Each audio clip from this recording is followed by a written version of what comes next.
Baik,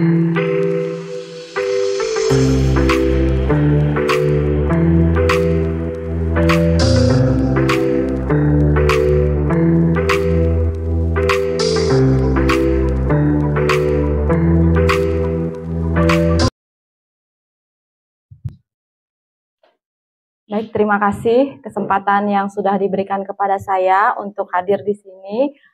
Di sini saya akan berbagi praktik baik pada komunitas belajar SMP Negeri 1 Atap Sangkan Gunung. Sebelum saya memulai kegiatan, saya ucapkan panganjali umat, Om Swastiastu. Saya ucapkan terima kasih kepada Bapak Kepala Sekolah yang sudah memberi kesempatan kepada saya untuk melakukan berbagi praktik baik dan juga rekan-rekan guru yang sudah hadir di sini sebagai peserta dari berbagi praktik baik saya. Di sini saya mengambil judul tentang budaya positif di sekolah, yaitu penerapan budaya positif di sekolah. Jadi sebenarnya ini bukanlah saya ingin menggurui Bapak Ibu, jadi saya hanya ingin sharing informasi. Mungkin bukan saya juga yang lebih dulu tahu informasi, mungkin Bapak dan Ibu sekalian pasti pernah mempelajari ini, mungkin bisa di PMM maupun di mata kuliah pada saat kuliah ataupun pada pendidikan profesi guru maupun pendidikan guru penggerak. Di sini saya ingin berbagi sedikit mengenai apa yang sudah saya lakukan. Sebelumnya saya sudah pernah juga melakukan ini ketika mempelajari modul di PMM, yaitu tentang disiplin positif. Dan ternyata pada saat pendidikan guru penggerak ada materi juga namanya budaya positif.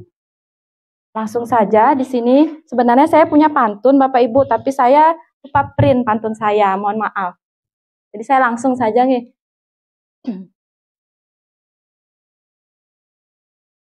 Nah, sebelumnya di sini sebelum kita memulai, marilah kita coba merefleksikan diri kita sebagai guru.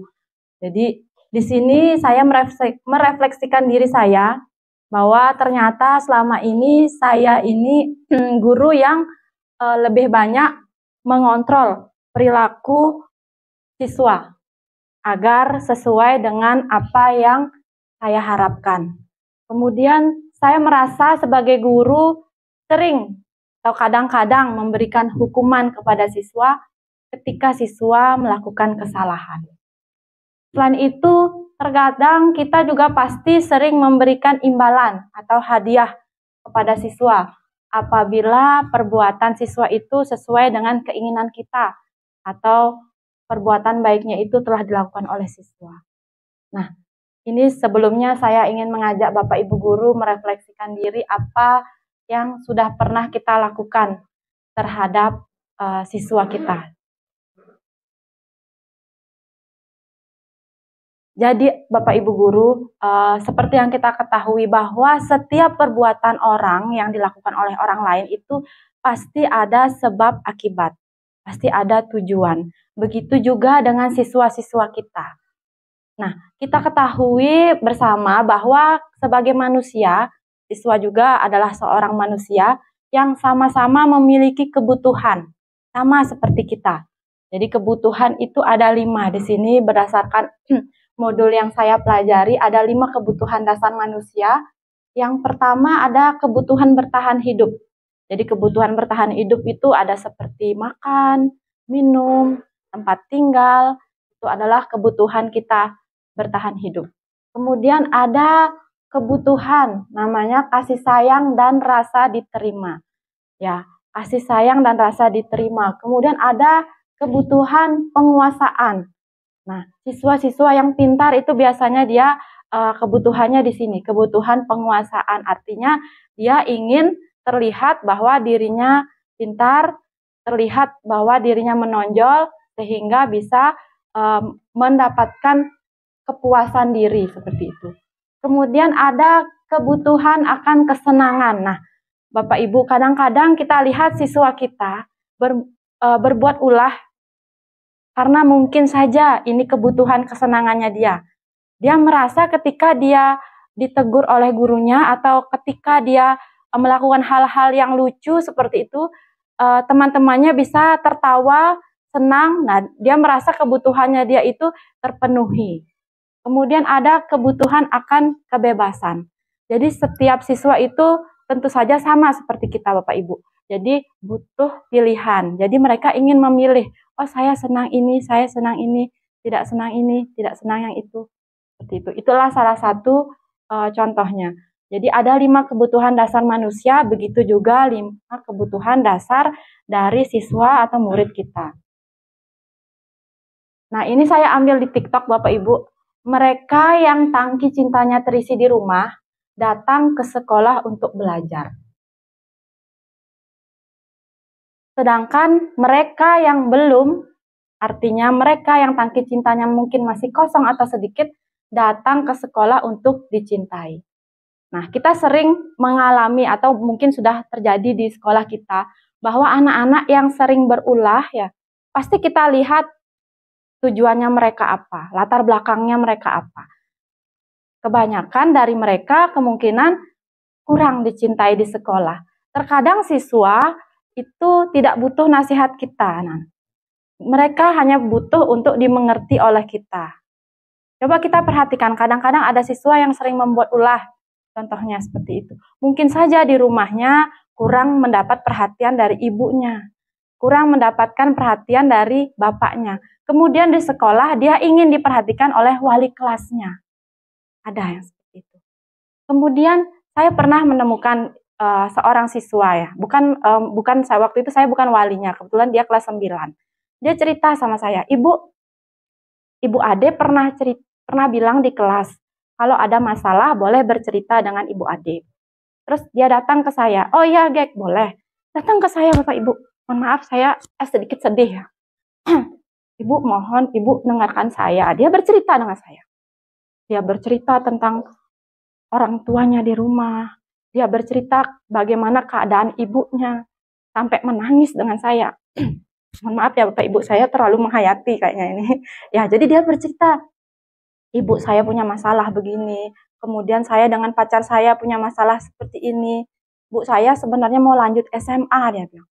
Tapi saya kok gini ya Bu, saya sepertinya tidak memungkinkan untuk lanjut SMA. Ada seorang siswa yang pernah cerita sama saya seperti itu, datang ke saya seperti itu, bercerita. Terus saya bilang, saya mendengarkan, saya di sana tidak menggurui dia, saya hanya mendengarkan. Pokoknya semua keluh kesahnya, saya posisikan diri sebagai teman curhatnya dia lah, seperti itu. Saya dengarkan dia bercerita tentang pacarnya dan lain sebagainya. Dia banyak bercerita kepada saya. Kemudian saya setelah dia bercerita, setelah dia puas menangis sama saya, saya memberi dia motivasi. Kamu harus lanjut sekolah. Apapun yang terjadi sama keluarga kamu harus sekolah.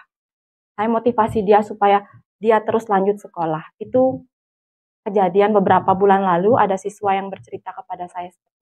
Ternyata Bapak Ibu, murid-murid kita itu tidak semuanya tangki cintanya terisi di rumah oleh orang tuanya. Mungkin saja di sekolah dia ingin mendapatkan itu dari kita. Dia cari perhatian sama kita, kemudian dia mulai berulah supaya kemudian mungkin dipanggil, diperhatikan, seperti itu. Itu sedikit sharing pengalaman saya. Nah, sebenarnya kita ingin menanamkan disiplin diri pada siswa itu agar tentu saja kita ketahui bersama bahwa agar siswa itu memiliki nilai-nilai kebajikan universal dan memiliki motivasi intrinsik, bukan ekstrinsik. Jadi motivasi intrinsik itu motivasi yang keluar memang dari dalam dirinya dia, bukan karena ada suatu hal di luar keinginannya mereka. Jadi kalau orang lain sudah memiliki motivasi intrinsik, tentunya dia tidak perlu lagi harus supaya mendapatkan hadiah, supaya mendapatkan ini itu untuk melakukan hal yang baik.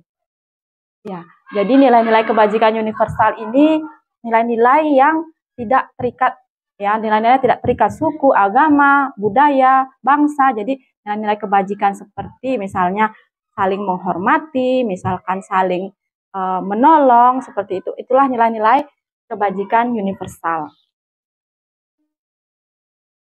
Nah, sekarang kita merefleksikan diri kita kembali. Kira-kira apa motivasi Bapak Ibu semua datang ke sekolah tepat waktu? Ini termasuk juga saya. Nah, jadi ada beberapa motivasi diri kita. Yang pertama, pastinya kita takut mendapatkan hukuman atau takut mendapat teguran dari atasan. Kemudian ada motivasi agar dipuji atasan. Ada juga motivasi di sini yaitu menghargai diri sendiri dengan nilai disiplin yang dipercaya. Jadi kira-kira coba kita pikirkan kembali apa motivasi kita untuk datang tepat waktu sebelum kita ke siswa. Kita dulu merefleksikan diri kita. Jadi kita tidak harus saya memang motivasi saya menghargai diri sendiri. Kita tidak harus selalu di sana. Mungkin saja kita bisa di pilihan yang pertama, mungkin saja kita di pilihan yang kedua. Itu adalah hal yang wajar dan manusiawi. Namun yang perlu kita garis bawahi di sini, mulailah kita mencoba berubah ke arah yang lebih baik supaya motivasinya bisa yang ketiga. Mungkin awalnya motivasi kita lebih banyak yang pertama tentunya ya, takut dapat hukuman, takut dipanggil dinas ya. Saya juga sama ya, seperti itu. Jadi ya saya bukannya yang paling bisa, paling hebat atau gimana, tapi kita sama-sama kita mencoba kita ke yang ketiga seperti itu. Nah, jadi motivasi tadi yang saya paparkan mengenai motivasi intrinsik dan eksternal atau internal itu yang pertama untuk menghindari ketidaknyamanan atau hukuman. Contohnya tadi kalau melakukan terlambat, sering tidak hadir, tentunya motivasinya itu adalah takut akan hukuman. Kemudian ada motivasi mendapatkan imbalan atau penghargaan. Itu adalah dua motivasi eksternal orang melakukan sesuatu. Kemudian yang terakhir ini adalah motivasi internal. Jadi motivasi internal adalah motivasi yang didapatkan karena memang sudah tertanam dalam diri bahwa itulah nilai-nilai yang diyakini dan harus dilaksanakan. Seperti itu Bapak Ibu. Jadi kira-kira apakah kita harus ke motivasi eksternal, internal? Boleh. Eksternal. Kalau memang masih di eksternal, kita perlahan-lahan berusaha supaya bisa memiliki motivasi internal. Begitu juga kembali ke siswa kita. Kita harapkan supaya sebenarnya siswa itu ketika dia berbuat kesalahan, dia sadar, kemudian berubah ke motivasinya bisa menjadi motivasi internal. Bahwa perbuatannya itu memang tidak benar, perbuatannya itu kurang tepat, yang seharusnya seperti apa. Seperti itu. Nah, ini 5 posisi kita, Bapak Ibu, kita sebagai guru. Apakah kita sebagai guru yang penghukum? Nah, jadi guru penghukum di sini biasanya memberikan hukuman fisik. Memberikan hukuman fisik, kadang-kadang dengan perkataan juga kita, ya tentu saja kita ketahui bahwa guru juga manusia ya. Kita mungkin pernah di posisi penghukum. Kemudian kita pernah berkata yang setidaknya berkata agak-agak menyakitkan hati siswa, mungkin pernah kita, pasti pernah. Selama kita mengajar tidak mungkin tidak pernah, karena kita juga manusia yang tempatnya salah ya.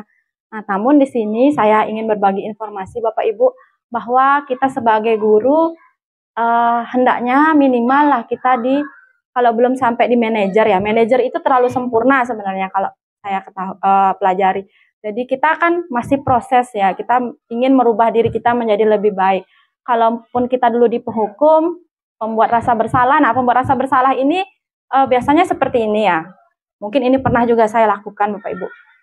Kamu jangan berbuat salah lagi. Kamu terus bikin masalah. Dipanggil terus, ibu malu tahu. Kamu nggak kasihan sama ibu. Ibu udah jadi walimu udah 2 tahun misalkan seperti itu. Kamu dipanggil terus. Kamu nggak kasihan kan? Jadinya dia merasa bersalah siswanya. Oh iya ya, saya buat Bu Ade begini-begini. Itu artinya kita berada di posisi pembuat merasa bersalah. Kita membuat siswa itu tidak nyaman, bersalah, merasa kalau dirinya rendah, seperti itu ya. Kemudian kadang-kadang kita juga pasti berada di posisi teman sama siswa. Jadi di posisi ini kita tidak menyakiti siswa, tidak mengontrol siswa, namun kita menggunakan hubungan baik kita dengan siswa. Jadi barangkali kalau siswanya bersalah karena kita berada di posisi teman, ya sudah, tidak apa-apa. Padahal sebenarnya itu ya termasuk juga posisi yang kurang tepat. Nah, ada juga posisi pemantau di mana kita di sini tidak marah, namun tegas terhadap konsekuensi yang dilakukan siswa. Jika kamu melakukan kesalahan, konsekuensimu seperti ini, seperti ini. Itu adalah posisi pemantau. Nah, kalaupun kita ini yang ingin ke posisi manajer, nah di sini juga saya baru belajar bahwa ternyata posisi guru itu juga sebagai manajer, bukan hanya kepala sekolah. Manajernya di sini adalah kita mempersilahkan murid mempertanggungjawabkan apa yang dia lakukan. Jadi kita melakukan namanya restitusi. Nanti akan saya jelaskan sedikit tentang restitusi. Jadi kita bisa memiliki keterampilan di posisi teman, pemantau, kemudian kita meminta murid kira-kira setelah kamu berbuat salah ini apa yang bisa kamu lakukan? Apa yang bisa kamu lakukan untuk memperbaiki kesalahanmu? Seperti itu contohnya posisi manajer. Jadi dia menerapkan segitiga restitusi. Nah, oke, lanjut ke segitiga restitusi di sini. Sebelumnya kita refleksikan dulu. Refleksi kembali. Kira-kira selama ini kita sudah lebih banyak berada di posisi yang mana? Apakah kita penghukum, pembuat rasa bersalah, teman, pemantau, atau sudah di posisi manajer? Ya, marilah kita sekarang Bapak Ibu mulai belajar menjadi seorang manajer juga. Bukan hanya kepala sekolah yang menjadi manajer, tapi guru juga bisa menjadi manajer untuk siswa. Itu. Nah, ini yang tadi saya sebutkan mengenai posisi sebagai manajer. Jadi kita menerapkan namanya ada segitiga restitusi. Nah, jadi apa tujuan dari restitusi di sini? Agar siswa ini memiliki motivasi internal, bukan eksternal. Jadi restitusi merupakan sebuah upaya mendisiplinkan siswa, tapi dengan cara siswa sendiri yang menyelesaikan masalahnya dan membuat mereka bertindak sesuai keinginan ideal yang didasarkan pada keyakinan kelas. Jadi tahapannya yang pertama di sini ada menstabilkan identitas. Nah, ketika mereka bersalah, kata-katanya salah satunya kita bisa lakukan mengucapkan seperti ini. Oh iya, setiap orang pasti pernah melakukan kesalahan.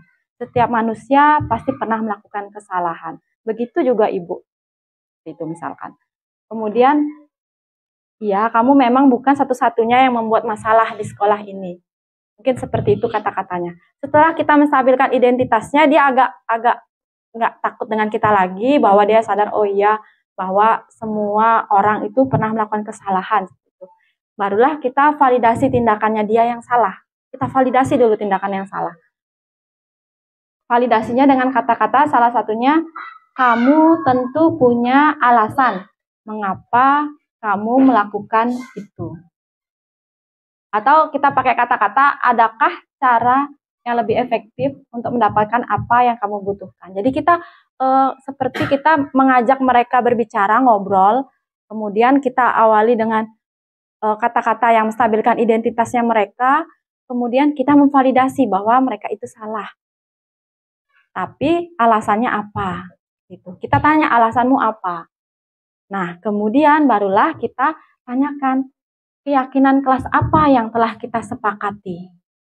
Kamu ingin menjadi orang yang seperti apa? Nah, di sini ada keyakinan kelas. Mungkin Bapak Ibu di sini yang PPG atau yang sudah calon guru penggerak mungkin sudah pernah melakukan keyakinan kelas.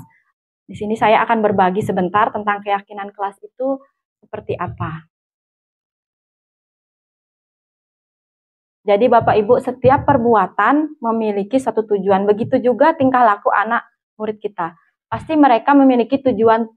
Nah, sehingga dengan mengaitkan nilai-nilai kebajikan yang diyakini, yang kita harapkan adalah murid kita memiliki motivasi intrinsik, sehingga motivasinya itu memang dari dalam dirinya dia. Nah, ini yang ingin saya bagi dengan Bapak Ibu. Jadi ini juga ada di modul di PMM Bapak Ibu. Bapak Ibu bisa nanti akses di modul di PMM. Barangkali sudah ada yang mungkin sudah dapat sertifikatnya.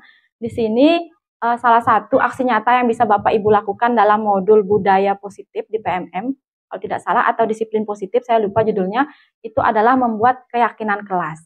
Nah, ini bisa dilakukan oleh Bapak Ibu wali kelas ataupun guru mapel. Kita membuat keyakinan kelas bersama siswa. Jadi keyakinan kelas ini berbeda dengan peraturan kelas, Bapak Ibu.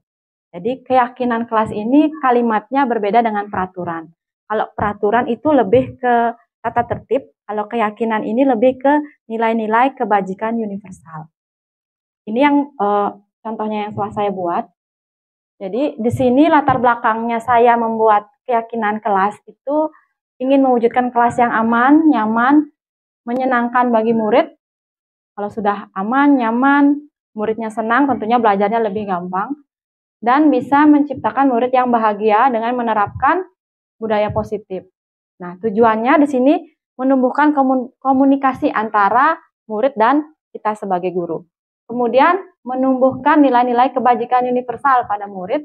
Dan tentunya yang paling penting memotivasi murid dari dalam diri.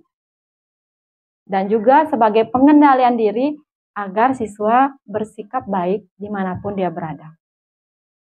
Jadi keyakinan seperti yang kita ketahui bahwa keyakinan itu nilai-nilai kebajikan atau prinsip-prinsip universal yang diyakini bersama secara universal, terlepas dari budaya, agama, suku, bangsa, maupun negara. Jadi ini keyakinan ini kita percaya bersama-sama di mana-mana. Nah, contohnya seperti nilai-nilai keadilan, kehormatan, peduli, integritas, ya, atau nilai-nilai P5 kita, profil pelajar Pancasila, P3 maksudnya profil pelajar Pancasila, seperti beriman, bertakwa, gotong royong, mandiri, berpikir kritis, kreatif, itu adalah nilai-nilai kebajikan universal juga. Ada banyak sekali nilai-nilai kebajikan universal, saya tulis beberapa di sini. Nah, jadi ini peraturan. Kalau peraturan lebih ke tata tertib, tapi kalau nilai kebajikan itu yang akan kita buat nanti di keyakinan kelas kalimatnya. Jadi misalkan mengerjakan dan mengumpulkan tugas tepat waktu, kira-kira kita bersama-sama murid, ini nanti dikosongin dulu nilai kebajikan universalnya ini, tabelnya ini nanti kita buat di murid kita, boleh ditambahkan apa saja dengan Bapak Ibu, nanti saya kasih contohnya. Jadi kita bersama-sama murid membuat mengetahui bersama bahwa ada peraturan. Namun apa nilai kebajikan dalam suatu peraturan itu? Kadang-kadang kan siswa bingung, saya kok disuruh pakai ikat pelintir gitu kan, harus pakai pita, kira-kira nilai kebajikannya apa? Itu yang harus mereka ketahui supaya motivasi murid itu bisa dari dalam diri. Kalau mereka hanya ikut peraturan saja tapi tanpa tahu nilai kebajikan yang terkandung dalam peraturan itu, itulah yang menyebabkan mereka terkadang melakukan lagi pelanggaran. Nah, jadi seperti contohnya, seperti ini yang saya buat, nanti saya kasih ke Bapak Ibu kalau mau buat aksi nyatanya ya. Ini nanti dikosongin, kemudian sebelahnya kita bersama-sama murid, kira-kira apa anak-anak nilai kebajikan yang ingin kita tuju? Dilarang merokok, nilai-nilai kebajikannya tentu saja kesehatan, seperti itu, keselamatan juga. Kemudian berdoa, kira-kira nilai kayak kenapa kalian harus berdoa, kenapa kalian harus trisanya, itu ada nilai-nilai kebajikannya. Nilainya yaitu keyakinan, kepercayaan. Seperti itu. Ini contoh yang saya buat. Nah, menjalin rambut misalkan menggunakan pita, itu nilai kebajikannya adalah identitas. Identitas sebagai siswa Bali, ya kan. Itu ciri dari siswi di Bali. Kemudian kedisiplinan juga. Hal-hal sederhana seperti mengangkat tangan ketika bertanya dan menjawab pertanyaan guru itu memiliki nilai kebajikan. Itu saja kesopanan, tata krama. Boleh juga Bapak Ibu nanti bersama murid tambahkan kembali. Nggak harus 10, boleh lebih. Ini contoh yang saya buat. Nah, jadi keyakinan kelas ini sebuah pendekatan tujuannya agar menjalin kerjasama antara siswa dan guru, membentuk suatu kegiatan belajar mengajar yang lebih efektif karena siswa sudah tahu bahwa setiap peraturan itu memiliki nilai-nilai kebajikan. Nah, prosedurnya di sini saya yang telah saya buat. Yang pertama, kita mempersilahkan murid bercurah pendapat. Nah, jadi ada beberapa peraturan yang tadi, yang tabelnya tadi, kan ada peraturan. Kita curah pendapat sama siswa. Kira-kira peraturannya apa saja anak-anak di sekolah? Gitu. Kemudian siswanya, nah dari peraturan ini nilai-nilai kebajikannya apa? Ayo kita sama-sama cari, pikirkan nilai kebajikannya apa. Supaya kita bersama murid sama-sama. Muridnya juga tahu bahwa oh dari peraturan itu ada nilai kebajikannya. Setelah itu, boleh kita pakai kertas note, boleh, atau pakai kertas lempar, boleh. Jadi kita isi, bagikan di murid kertasnya itu, kemudian nanti dia di sana tulis kira-kira keyakinannya dia seperti apa. Keyakinan kelas yang ingin dia buat seperti apa. Boleh muridnya buat beberapa. Setelah itu, barulah minta mereka menempel di papan. Nah, dari sekian banyak keyakinannya itu kita rangkum kembali dari sekian banyak, misalnya murid kayak di kelas saya 29 orang, kita rangkum kembali, barangkali murid satu dengan murid yang lain memiliki keyakinan yang sama, kita jadikan satu keyakinan. Kemudian kalimatnya juga yang negatif kita ubah menjadi kalimat yang positif. Misalkan mereka bilang jangan, kata tidak itu kan negatif. Jadi kita ubah kalimatnya supaya lebih positif. Misalkan jangan membuang sampah sembarangan. Kita ubah menjadi menjaga kebersihan kelas bersama, seperti itu. Jadi kata jangan, kata tidak kita ubah menjadi kalimat yang positif. Kemudian jika dibuatnya adalah peraturan, ketika siswa membuatnya peraturan, kan kadang-kadang siswa bingung keyakinan seperti apa, dia buat peraturan. Nanti kita bersama-sama mencari nilai kebajikan dari peraturan yang dibuat siswa itu.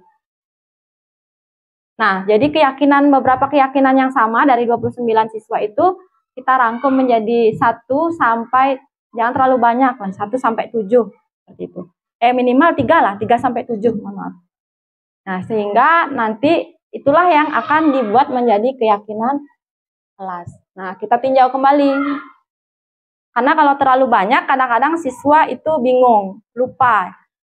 Sehingga kita pakai saja antara 3 sampai 7. Kemarin saya buatnya 6. Kalau yang waktu bikin aksi nyata PMM, saya buat sekitar 5. Nah, setelah itu anak-anak diminta untuk menandatangani keyakinannya. Kita juga sebagai guru menandatangani keyakinannya. Kemudian, yang sudah dirangkum tadi menjadi ini, saya buatnya 6. Yang pertama itu rasa hormat, kemudian tentang keyakinan, adil, kejujuran, tolong-menolong, dan kebersihan. Itu yang saya buat. Nah, kalimatnya bisa seperti ini. Saya meyakini bahwa saya harus bersikap jujur dalam setiap kegiatan di sekolah. Misalkan seperti itu kalimatnya. Nanti saya beri contohnya ke Bapak Ibu kalau ingin Bapak Ibu lakukan aksi nyatanya di kelas. Nah, jadi inilah keyakinan kelas yang saya buat bersama siswa kelas 8A. Untuk yang modul PMM-nya itu pernah saya buat juga bersama siswa kelas 9B dulu tahun lalu.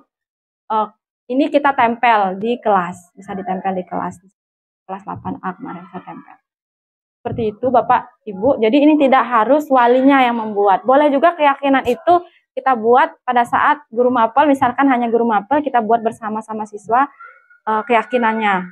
Seperti itu, supaya anak-anak bisa terus ingat bahwa kita itu memiliki keyakinan dan memiliki nilai-nilai kebajikan universal dalam setiap peraturan. Seperti itu Bapak Ibu yang telah saya buat. Barangkali ini yang telah saya buat aksi nyatanya. Kemudian saya mungkin ada Bapak Ibu yang mau memberikan masukan, pendapat, atau sekedar kita sharing bersama, dipersilakan Bapak Ibu, waktunya masih ada.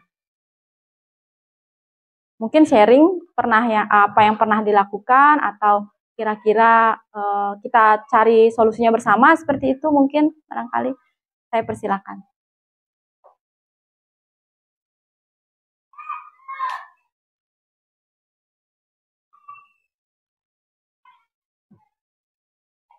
Bapak Pri.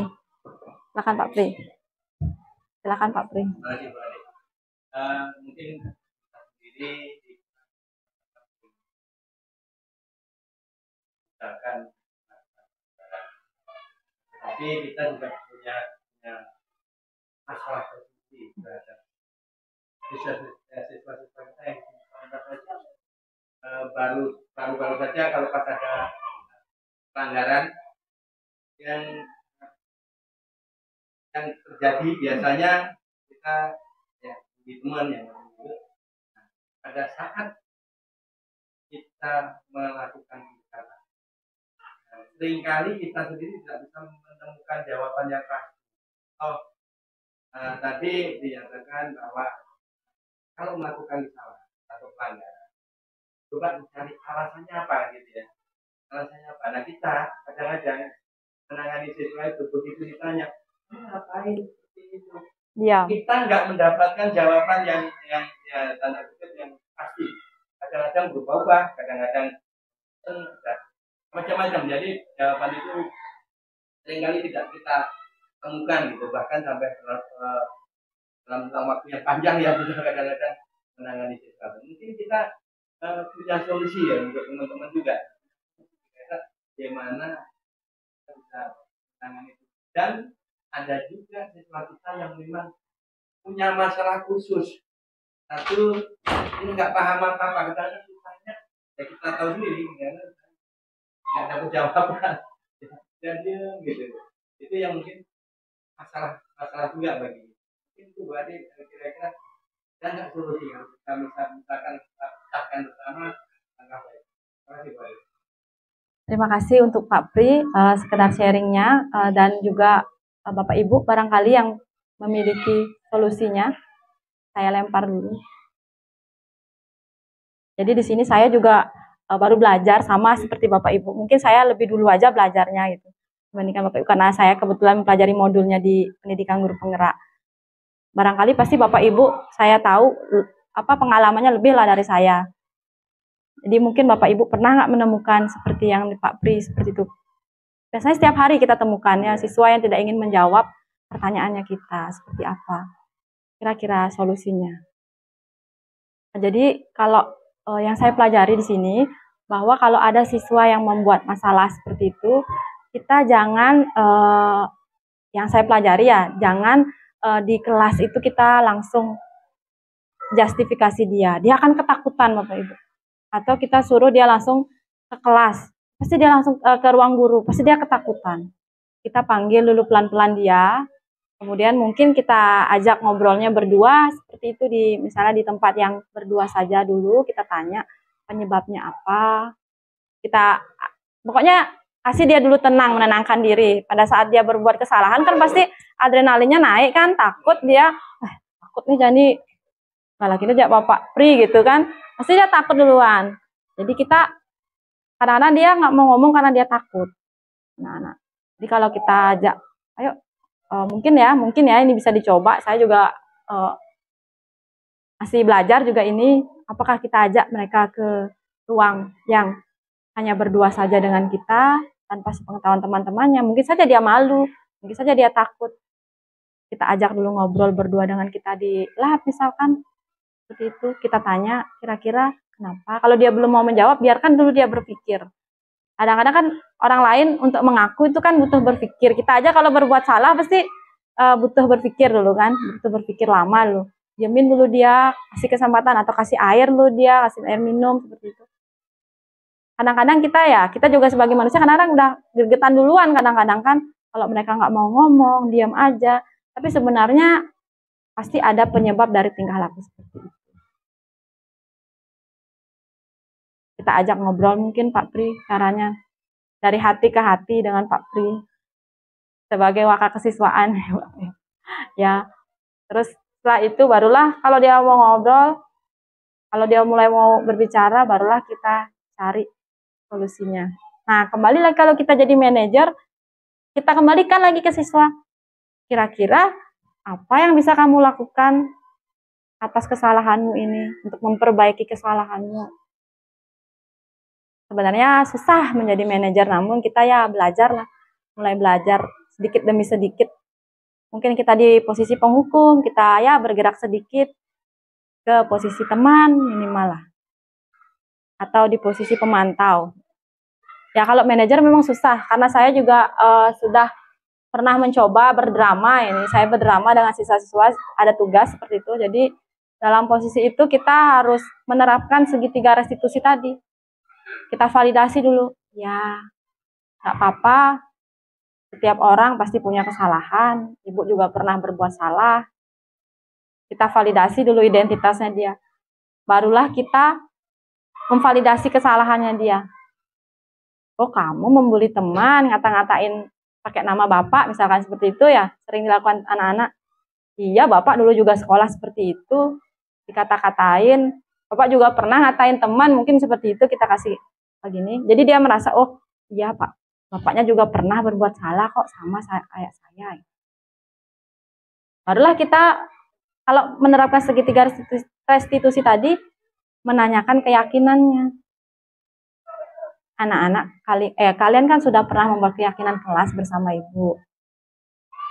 Coba kamu pikirkan sekarang, perilaku kamu tadi tidak sesuai dengan keyakinan apa sudah sesuai? Kalau tidak sesuai, keyakinan mana yang tidak sesuai? Saling menghargai, saling menghormati, kan ada keyakinan kelas yang dibuat seperti itu sebelumnya misalkan. Nah, kamu sudah tahu bahwa tindakan kamu itu tidak saling menghormati dengan teman, tidak saling menghargai dengan teman. Nah, kira-kira apa solusinya sekarang kamu udah berbuat salah? Ya, pokoknya kita jadi ibu peri gitulah ya, Pak Pri. Jadi ibu peri di sekolah ya. Ya, jadi kita tanyakan sudah, kira-kira kamu bisa nggak kasih solusi? Kayak kemarin ada siswa yang ngatain saya hantu, itu saya tanya dulu gitu. Iya, ibu juga pernah buat salah, ngata-ngatain teman, saya bilang. Terus kira-kira solusinya apa? Saya tanya ke dia. Dia jawab, iya bu, saya mau minta maaf dengan ibu. Saya juga mau minta maaf dengan Bu Ersita. Padahal dia berbuat salahnya sama saya. Tapi karena Bu Ersita katanya wali kelasnya, dan Ibu Ersita sempat negur dia juga, dia bilang saya mau minta maaf sama Bu Ersita. Saya tanyakan keyakinannya dia, kemudian karena belum membuat keyakinan kelas ya, misalkan kita tidak buat keyakinan kelas, kita pakai nilai kebajikan universal. Anak-anak, kira-kira sikapnya kamu tadi bertentangan dengan sikap kebajikan, nilai kebajikan apa? Saling menghargai, tidak menghormati guru bu. Kan dia tahu, ternyata oh salah sudah berbuat, perbuatannya dia tadi. Seperti itu. Mungkin itu yang bisa saya beri masukan. Kita mencoba di posisi manajer seperti itu.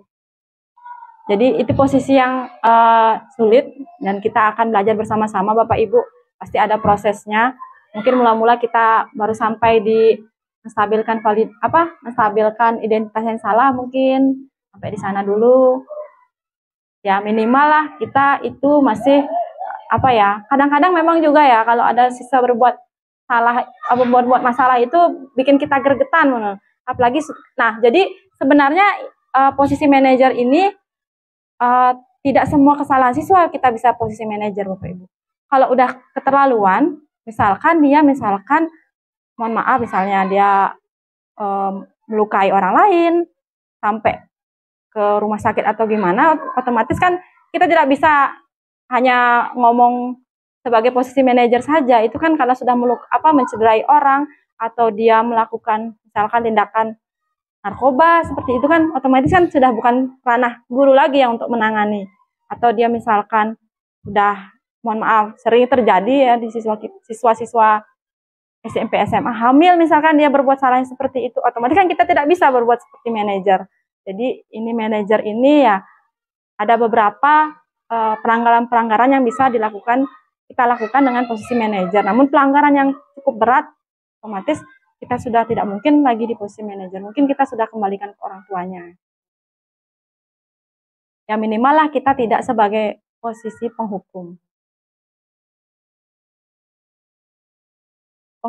Posisi penghukum itu yang biasanya kita lakukan. Saya juga merefleksikan diri saya.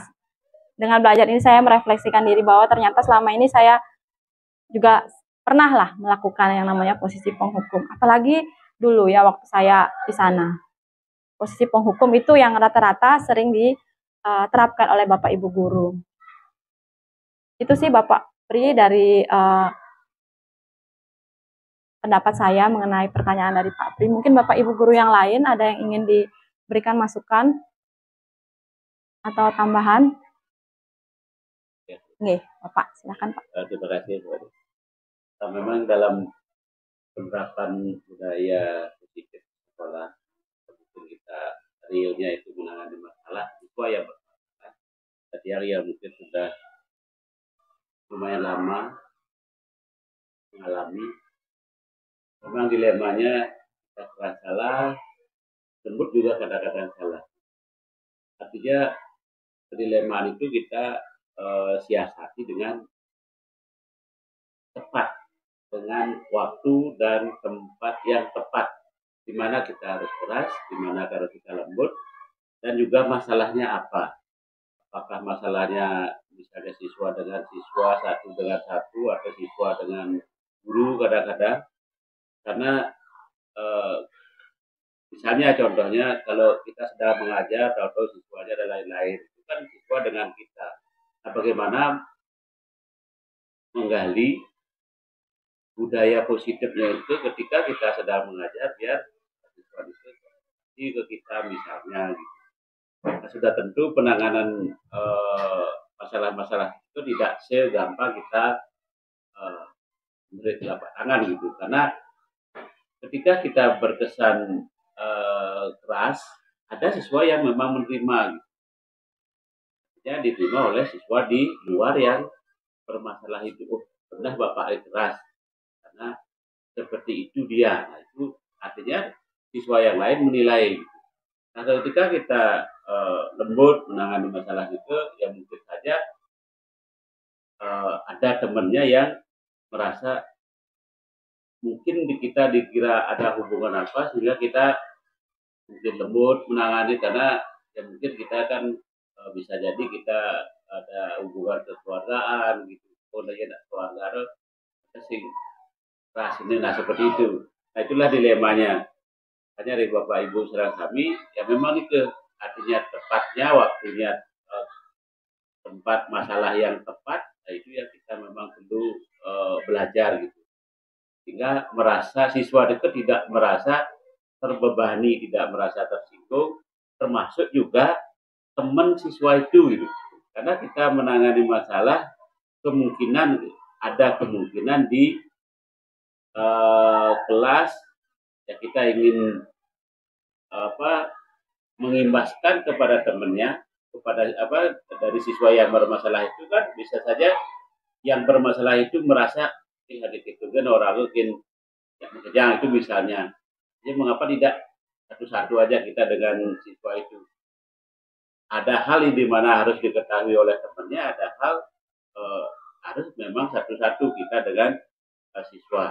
Nah, termasuk juga memang penanganan ini teknik dan yang lain-lain, ya memang tugasnya guru BK. Kalau memang ada guru BK, di sanalah seninya guru BK itu. Ya kita sebagai guru mapel ya kadang-kadang tidak sampai ke sana. Itu tantangan Bapak Ibu guru mapel karena ada tugas tambahannya sebagai waka, sebagai wali, dan itu tanggung jawab lebih dari Bapak Ibu selaku guru mapel. Kadang-kadang kalau kita hanya sebagai guru mapel aja tanpa ada tugas tambahan, ya kita kadang-kadang berpikirnya bukan tugas kita. Tapi yang yakin Bapak Ibu kalau kita masuk ke pekerjaan guru itu pasti ada keinginan untuk membuat budaya baik, budaya positif di sekolah itu pasti. Karena tidak seperti tadi, apa alasan kita datang tepat waktu. Sama seperti kalau kita ditanya alasan mengapa kita berusaha untuk menangani masalah siswa gitu. Kita sama gitu.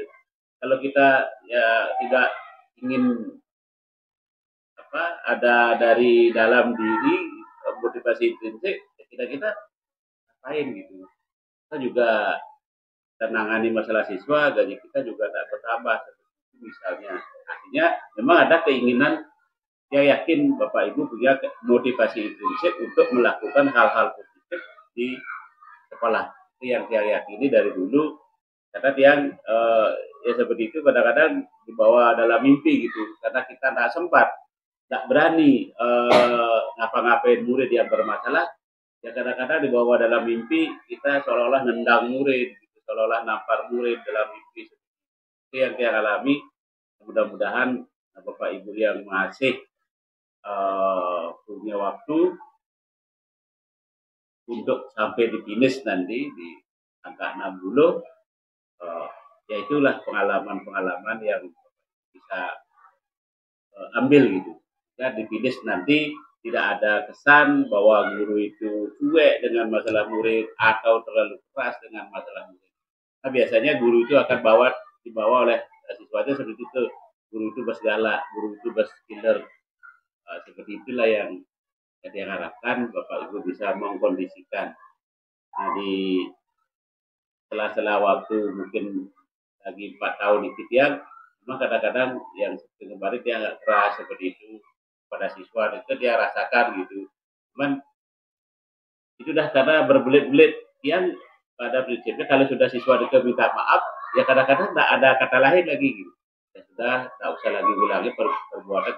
Nah, yang berbelit-belit inilah yang sudah dikatakan oleh Pak Pri, di mana kita mencari solusinya gitu. Itu yang agak sulit bagi Tian. Mungkin Bapak Ibu juga mengalami seperti itu. Kalau ada siswanya yang berbelit-belit lah dalam pengakuan. Oke, tiga bantuan masukan dari Tian, mudah-mudahan ada manfaat. Terima kasih untuk Bapak Kepala Sekolah atas masukannya. Jadi memang menangani siswa ya, ini bukan hal yang gampang. Apalagi siswa itu adalah seorang manusia yang banyak ya yang kita harus tangani, dan kita sendiri juga seorang manusia yang tidak luput dari kesalahan. Jadi kalau kita di sini saya pelajari di modul ini bahwa kalau kita memanggil siswa, memberikan dia hukuman misalkan di depan teman-temannya, itu membuat dia merasa minder. Dia akan merasa dirinya buruk. Ya, seperti Bapak tadi bilang sampai terbawa-bawa mimpi karena saking gregetan dengan murid. Kalau Bu Ersita kebawa mimpinya lain lagi ya. Oh, mimpinya yang lain lagi.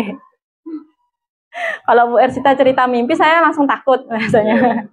Saya dan Bu Nopi biasanya. Ya, seperti itu. Jadi ya memang lah kalau yang saya pelajari di sini bahwa kalau kita memanggil siswa di depan teman-temannya, misalkan dia melakukan kesalahan, kemudian kita tuh langsung ngejudge dia di depan orang lain, dia akan minder. Dia akan ketakutan. Jadi karena udah berbuat salah, udah langsung ketakutan. Tapi ada juga beberapa siswa yang senang. Nah, ada juga beberapa siswa kalau dipanggil ke depan, dia salah, dia senang. Ternyata balik lagi ke 5 kebutuhan dasar manusia tadi. Dia ingin melakukan hal-hal yang menyenangkan buat dia. Mungkin di rumahnya dia tidak pernah melakukan hal yang menyenangkan. Atau di rumahnya dengan keluarganya serius saja terus, mungkin seperti itu, jarang bercanda, jarang bersenda gurau. Giliran sekarang bersenda gurau, dia membuat masalah di sekolah. Dan dia senang kalau teman-temannya nyorakin dia misalkan seperti itu. Ada beberapa siswa seperti itu. Jadi kembali lagi ke 5 kebutuhan dasar manusia tadi. Bahwa ada siswa yang memang ingin kebutuhan dasarnya seperti kesenangan dipenuhi.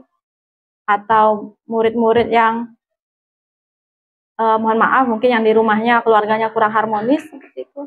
Dia berbuat salah di sekolah supaya gurunya panggil, diperhatiin sama walinya. Ada beberapa murid seperti itu. Dia dipanggil sama bu ini, sama bu ini. Jadi kalau di modul ini ada beberapa kasus-kasus permasalahan murid yang harus kami waktu ini pecahkan. Jadi ada beberapa siswa itu pengen dipuji oleh gurunya. Mungkin di rumah dia kurang diapresiasi oleh orang tuanya. Di sekolah dia ingin dipuji dengan gurunya, dibilang pintar misalkan. Atau dia ingin menggunakan aksesoris yang berlebihan, yang kelihatan dia seperti wow gitu, supaya dipuji, kamu cantik ya, seperti itu mungkin ya, ingin dipuji seperti itu. Jadi dia bikin mungkin eyeliner, bikin alis-alisan, bikin apa seperti itu, bikin tempel-tempel di wajah, lipstick seperti itu, ingin dipuji. Jadi kalau siswa bawa lipstick, otomatis dia ada tujuannya. mungkin dia ingin memikat lawan jenisnya, ya. Kan anak-anak dari masa-masa puber seperti itu pasti ada tujuan. Itu tadi, ada tujuan kesenangan, dia ingin disayangi atau ingin dipuji cantik seperti itu. Ya Bapak, jadi kita yang masih panjang perjalanannya menuju 60 ini, jadi dulu itu diajarkan, mungkin guru-guru yang sudah senior-senior itu mungkin diajarkan tentang hanya tata tertib mungkin ya. Jadi sekarang waktu zaman saya kuliah pun nggak ada yang namanya seperti ini nih, memahami murid seperti ini. Paling diajarinya cuman perkembangan peserta didik umur sekian itu saja. Baru di pendidikan guru penggerak atau di pendidikan PG yang sekarang mungkin ya diajarkan hal-hal yang bersifat seperti psikologis ya, psikologis peserta didik seperti ini. Jadi dulu juga waktu kuliah saya nggak pernah sama sekali belajar itu. Bahkan waktu zaman saya PPG itu nggak ada belajar tentang hal seperti ini. Mungkin sekarang semakin maju, semakin terbuka juga pemikirannya kita, dan di dalam dunia pendidikan juga semakin terbuka.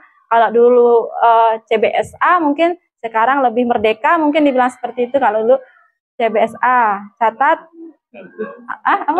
catat bahan sampai habis bisa. Catat bahan sampai habis. Kalau sekarang kan itu nggak zaman lagi. Apa Pak? Belajar siswa aktif. Cara belajar siswa aktif. Kalau apa namanya? Plesetannya apa Pak? Plesetannya Pak? Ya itu. Sekarang udah mungkin udah nggak zaman lagi ya. Ya itu yang bisa kita sharing pengalaman. Masih ada waktu lagi sekitar 9-10 menit, masih kurang. Jadi masukannya sangat bagus tadi dari Bapak Kepse, dan juga permasalahan-permasalahan yang sering ditangani oleh Pak Pri, selaku kesiswaan, dan juga Bapak Ibu wali murid, wali kelas maksud saya. Jadi Bapak Ibu ini kalau Bapak Ibu mau modulnya ini, aksi nyatanya ini bisa di ATM, amati tiru modifikasi gitu. Modifikasi, ganti fotonya, ganti tulisannya sedikit diganti, atau template-nya ini ada di modul di PMM juga. Ini sangat bermanfaat juga. Siapa tahu Bapak Ibu mau cari sertifikatnya. Saya sudah punya contohnya yang kemarin sudah valid yang semester lalu. Bisa ditiru, diamati, tiru modifikasi. Kemudian masalah keyakinan kelas ini Bapak Ibu, ya inilah yang bisa dibuatkan sebagai aksi nyatanya Bapak Ibu di PMM. Kemudian Bapak Ibu wali kalau mau membuat keyakinan kelas, dipersilakan kalau mau bersama-sama siswanya membuat. Kemudian kertas, tidak harus pakai kertas note seperti ini ya Bapak Ibu. Kalau memang pakai kertas kecil misalnya ditempel lempiran boleh juga, atau mau pakai karton, tempel di karton, keyakinan kelasnya juga boleh dimodifikasi seperti itu.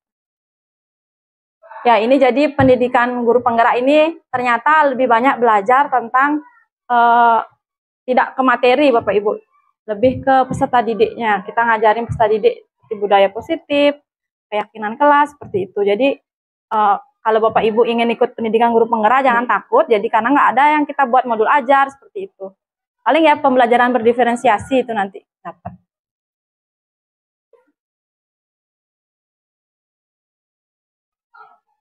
Nah, Bapak Ibu ada yang ingin mungkin memberikan tambahan masukannya lagi, atau Bu Ayu mungkin berbagi, kan udah duluan Ibu Ayu tentang ini pasti udah lebih tahu.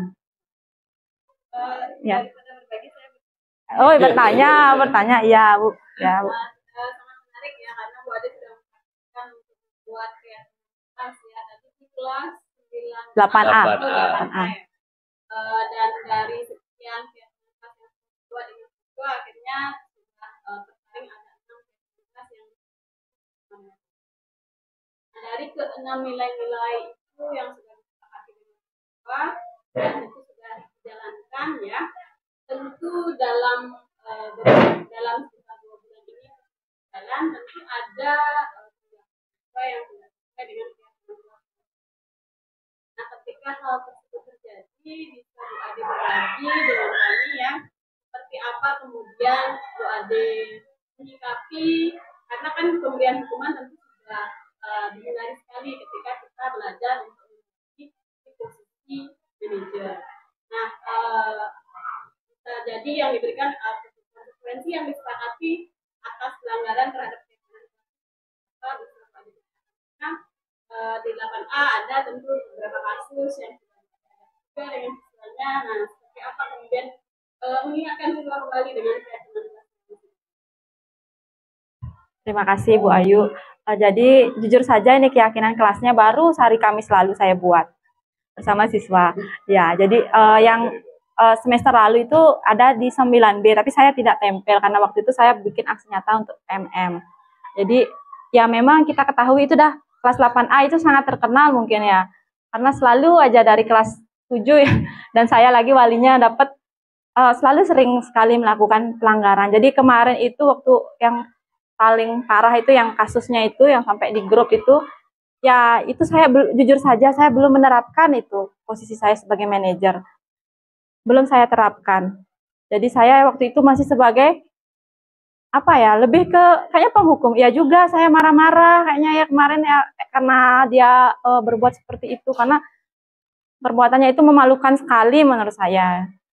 Ya itu jujur saja saya masih belum di posisi manajer pada saat itu. Jadi pada saat ada siswa baru yang kemarin beberapa hari yang lalu itu mungkin baru saya mulai menerapkan posisi saya sebagai manajer, baru belajar juga masih kurang-kurang lah. Waktu ada siswa yang bilang saya hantu itu.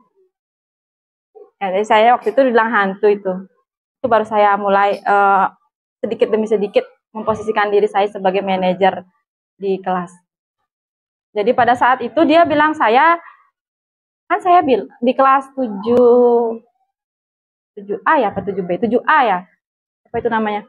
7A. Nah, jadi dia itu kan dia suka nyaut-nyaut anaknya emang. Mungkin kebutuhan akan berbicaranya kurang di rumah, jadi dia ingin lebih banyak berbicara di sekolah, ingin diperhatikan ibu gurunya juga dengan sering menjawab seperti itu, nyeletuk-nyeletuk. Kemudian pada saat itu dia ribut, anak-anak ribut kan banyak tuh ribut. Saya bilang, tolonglah kalian jangan terlalu ribut. Kalau kalian ribut, siapa yang dengerin ibu? Kalau kalian juga ngobrol, siapa yang dengerin ibu? Dia jawab, nyeletuklah hantu dia. Saya dibilang, entah dia bilang saya hantu atau dia nyeletuk hantu. Maksudnya menjawab pertanyaan saya, mungkin ya menjawab pertanyaan saya bahwa yang mendengarkan itu hantu. Benar saya, kenapa kamu seperti itu? Nanti kamu ikut sama ibu ya ke ruang guru. Nggak mau bu, nggak mau bu, nggak mau. Mulai dia kayak mau nangis juga, jadi kasihan saya kan. Ya udah saya panggil Bu Ersita sebagai wali. Bu dia nggak mau ke ruang guru, saya suruh di ruang guru tunggu. Mungkin pada saat itu juga saya salah ya. Di depan teman-temannya saya suruh dia ke ruang guru kan. Karena kan satu sisi dia memang langsung berbuat salah dan lihat teman-temannya. Kalau saya tidak menindaklanjuti, nah itu seperti Bapak tadi bilang, teman-teman yang lainnya juga pasti berpikir, oh dia aja digituin, ibunya cuek kan gitu kadang-kadang. Saya bilang, kamu tunggu di ruang guru ya, saya bilang. Nggak mau bu, nggak mau bu, nggak mau bu, mulai dah. Mau bu, nggak mau bu, nggak mau, isi udah berkaca-kaca, isi mau nangis dia kan. Terus akhirnya Bu Ersita lah saya panggil. Kamu nggak boleh gini-gini, dah deh Bu Ersita nasihati. Akhirnya nanti kamu ke ruang guru ya habis belajar ini, saya bilang. Ya bu. Akhirnya dia mau ke ruang guru, tapi setelah pelajaran dia ikut dulu pelajaran. Salah juga sih saya, depan siswa, depan teman-temannya juga saya nyuruh. Tapi itulah kadang-kadang kita dilema, ya seperti Bapak bilang. Satu sisi kita ingin memberikan contoh yang baik supaya siswa yang lain tidak meniru. Tapi kembali lagi ke rumus motivasi intrinsik.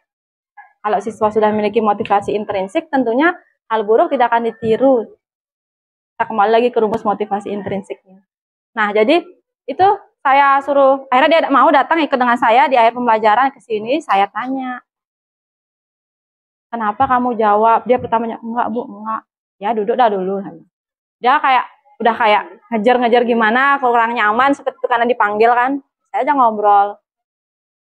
Kenapa kamu seperti tadi? Saya mau minta maaf bu, saya nggak sengaja nyeletuk.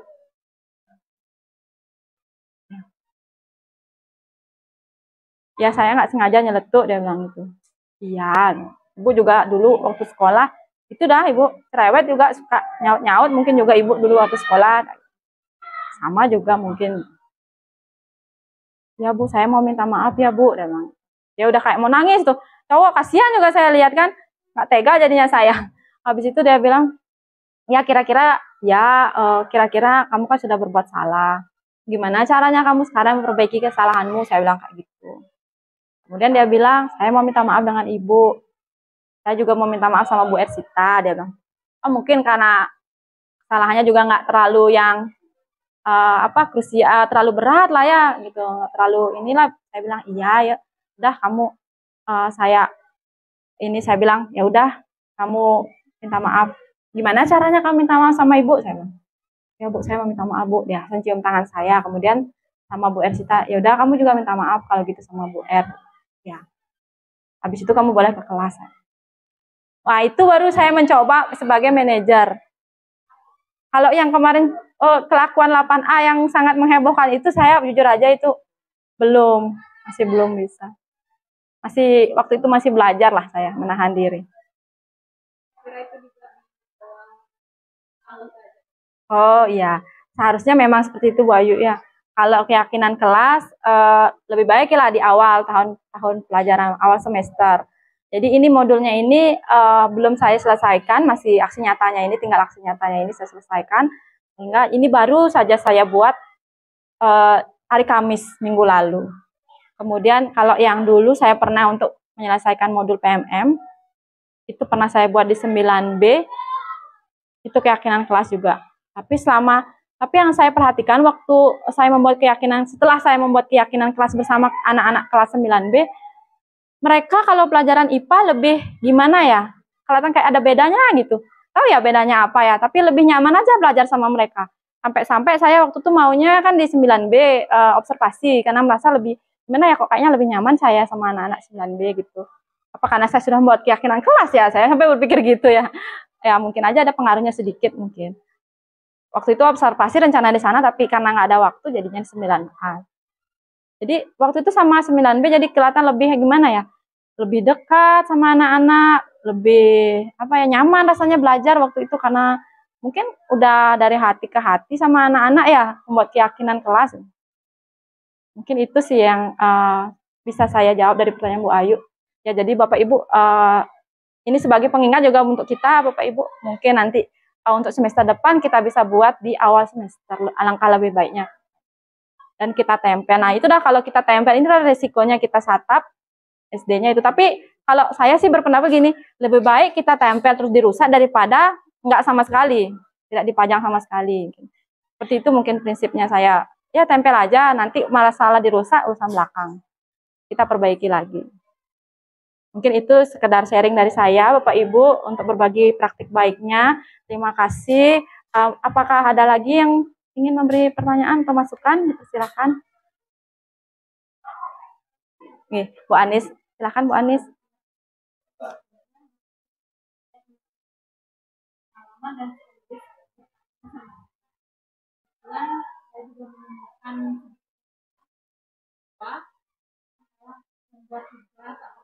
Ya.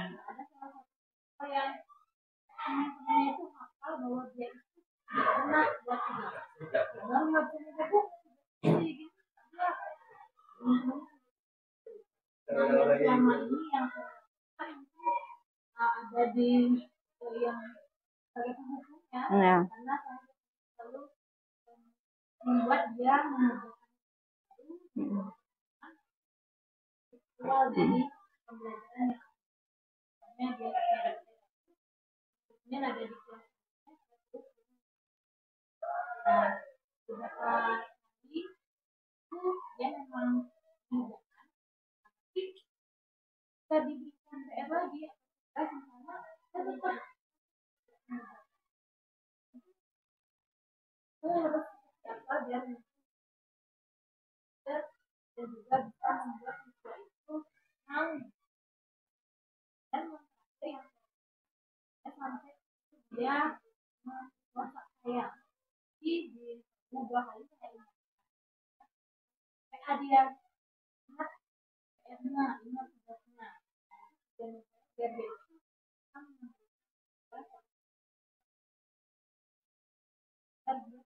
menjadi bahan.